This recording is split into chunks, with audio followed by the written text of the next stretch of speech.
chances are, because you clicked on this video, you suffer from imposter syndrome. And let me tell you, it's a pretty big club. Hey guys, Bad Snacks here, and I have imposter syndrome. A lot of my friends have imposter syndrome. A lot of my heroes have imposter syndrome. So today's video is going to be a video that honestly, I wish that I had made a really long time ago, but just didn't have, honestly, the experience to make yet. So here I am sharing my tips with you as somebody who has been in the industry, just working through it for a few years now. These are 7 coping mechanisms that I use in order to push through my imposter syndrome. I'm going to talk about my experience with imposter syndrome in my own career. You're welcome to skip that section and go just straight to the advice if you want, but it might contextualize it a little bit. I have to disclose I am not a psychological expert, but I do find these things to be kind of universal. I also find that sometimes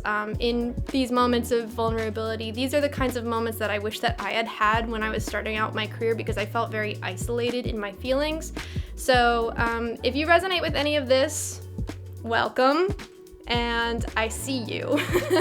And yeah, it might be a lifelong battle, but here are my weapons of choice, so to speak. So yeah, let's just get on into it.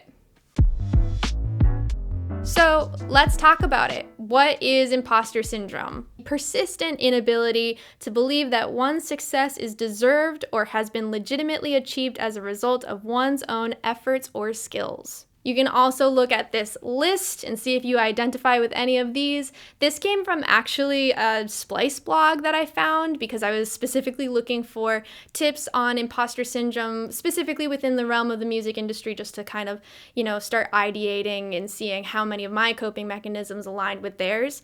And the article is actually pretty good. I highly recommend it. So they had this Dr. Valerie Young, a leading expert on imposter syndrome, identifying 5 types of the phenomenon that I will also put here. I'm not going to spend too much time on it because you can read the article yourself. It's just to identify what parts of imposter syndrome you really connect with. I definitely identify with a lot of these. When we're asking ourselves, why is there so much imposter syndrome in the music industry? I think a really big reason for that is that social media is just a necessary evil, especially in today's industry. You're finding that it's harder and harder to start a career as an artist without having a social media presence. I mean, that's a whole other can of worms and a whole other think piece for another day. But the idea here is that we're constantly needing to not just be artists, which is already a very vulnerable thing to do, but now we're also kind of expected to be content creators too. And if you spend any time on TikTok, you'll know this to be true, right? The other part of it is that with these social media platforms, we have the metrics and the comments right there. They're right there. So this video is also geared towards people who are sick of the advice, don't compare to other people, don't compare to anybody else. Comparison is the thief of joy. We know this already. Sorry, we know, we get it. This isn't news to us, but I think what's really important to understand, that's a really hard thing to do. It's a big ask, and the platforms are not designed to work with us on that. We're really up against quite a bit because these platforms, they work off of these metrics. They work off of comments. That's why you see like the most controversial takes on Twitter at the top of your feed, is because they're getting the most comments. But I just want you to know that if that's something that you put guilt on yourself for, of like, why am I comparing myself? It's because they want you to. It's because it's right there. It's human nature. Don't blame yourself. Like, we're really stacked up against a lot. So these coping mechanisms that I'm talking about, they are things that you can do with that knowledge in mind. For the people who like already know, but it's hard. So I'm right there with you. So here are some kind of funny examples in retrospect of like my imposter syndrome just being ludicrous. So when I was asked to do Brain Feeder's The Hit, hosted by Flying Lotus, I absolutely panicked. Flying Lotus is one of my biggest heroes and inspirations, and the idea that I was going to be playing on like a Brain Feeder thing was also crazy, because Brain Feeder has some of my favorite artists of all time, and they're geniuses and they're amazing, and I just really felt like I did not belong in that world at all. And so I actually put off filming the performance for 3 months because I panicked so much. And we eventually got there. We did get there, and it was a great experience. And the whole video is on YouTube if you want to check it out. But yeah, that was intense. Another example is Red Rocks. When I got the call to open for the Floozies at Red Rocks, that also sent me into a crazy spiral of panic. And the outcome of that was actually pretty good because I just decided that I couldn't do it by myself. So that's why I got my brother on drums and my best friend on vocals to join me on stage. And honestly, without them, I just don't think I would have been able to handle that experience. I can definitely handle it now that I know what to expect. But yeah, my imposter syndrome was like really just going crazy, just nuts during that time. And then I think the biggest example of my imposter syndrome just being ridiculous was when I got a job offer from Berkeley to teach at Berkeley.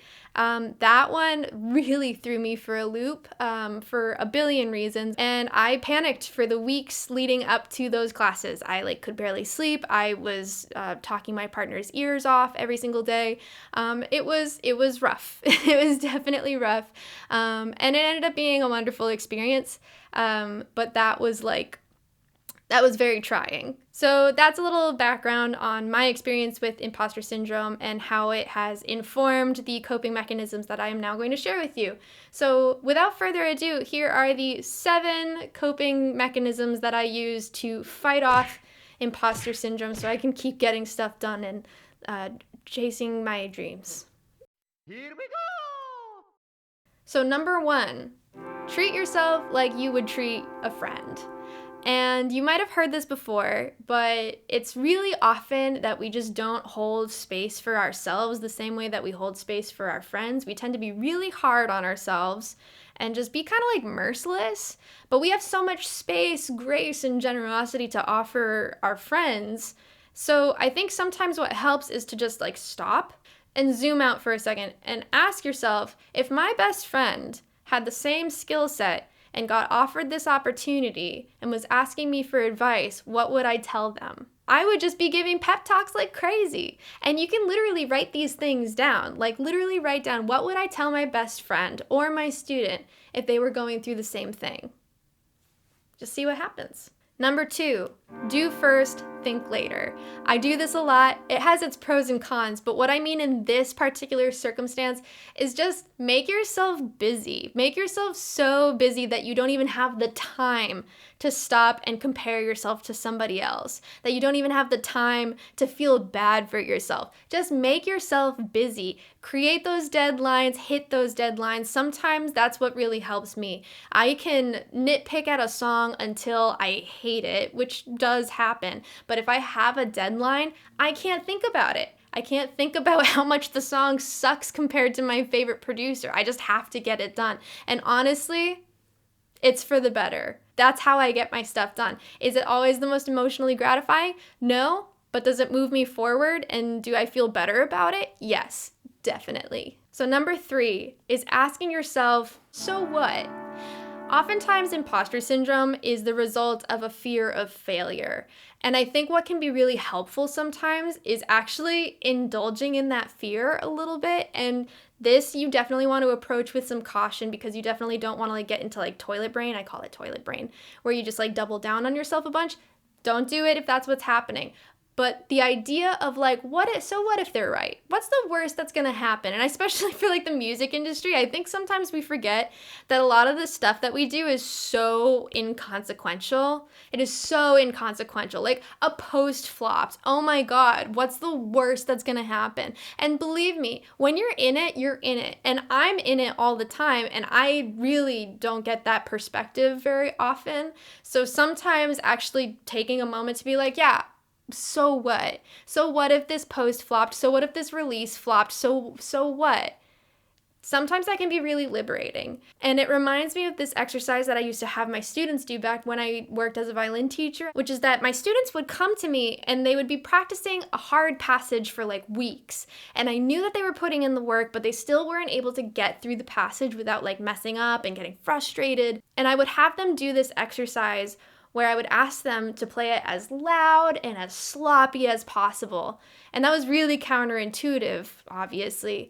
But when I tell you that 90% of the time they would play like the best that they had ever played, and it really is just about removing those inhibitions, removing that fear of mistake, removing that fear of failure that allows you to finally just express. And I think that's what we're going for here. Trying to get to that point of freedom of just like letting it go. Why hold on to it? It's so heavy. Let it go. Number 4, and this works really well if you fall under the people pleaser category, which is that if somebody asked you to do something or gave you an opportunity because they specifically wanted you to do it, you should do it. Otherwise, you'd be letting them down. And I'm not saying that if you are like technically underprepared or if it's like way too stressful to take on, that's different. But if you're not taking it on because you just don't think you're good enough, that's not for you to decide. You know, this person thought that you were good enough for the opportunity. They want you to be part of it. So I think in that way, it's kind of like in the spirit of doing it for someone else, not doing it for you. Like somebody asked you, you're doing them a favor. And if that helps you kind of like work through it, listen to that voice. It helps me sometimes. Number 5, practice delusion. When I say practice delusion, I mean like grab a pen and a piece of paper and just hype yourself up, knowing that nobody else is going to see the piece of paper. Really just journaling about all of the things about you that are amazing or all the things that you want to be. All of those things can be really helpful. And I'm about to be very vulnerable here. Sometimes just because I'm terrified of him, sometimes I write delusional fake Anthony Fantano reviews of my projects before I finish them. Like I'll write like a review from his perspective, but it's like this glowing review where I'm a genius or something like that. And I'll write it in depth. And sometimes when I acknowledge my own strengths like that, or I practice confidence in that way, it actually gives me just the right energy that I need to move forward. So be delusional. I feel like being delusional is like the perfect antithesis to being an imposter. Number 6, and this one might be a little bit controversial because it kind of is a form of comparison, but Jennifer Coolidge recently did an interview where she talked about when she's struggling with her imposter syndrome, she goes and she consumes bad art. I think one of the best things to cure self-doubt is just to go to really bad stuff. Not the good stuff. The good stuff is just intimidating. And you're like, how could I ever fucking do that? And I think that is so funny. But I think the takeaway here is that there are people out there that are going to pick up gigs because they have brazen confidence. And you need to remember that they do not deserve those gigs any more or less than you do. Just sit with that for a moment. And then last, number 7, and this is kind of how I want to tie all of this up, is that you can feel bad. You can feel awful, and you can take breaks if you need to take breaks. But you can't stop because of your insecurity. And I know that that's so much easier said than done. Imposter syndrome is nasty like that. It totally doubles down on itself. It adds to the cycle. And if you're already kind of dealing with stuff, it can just be really, really nasty. I totally get it.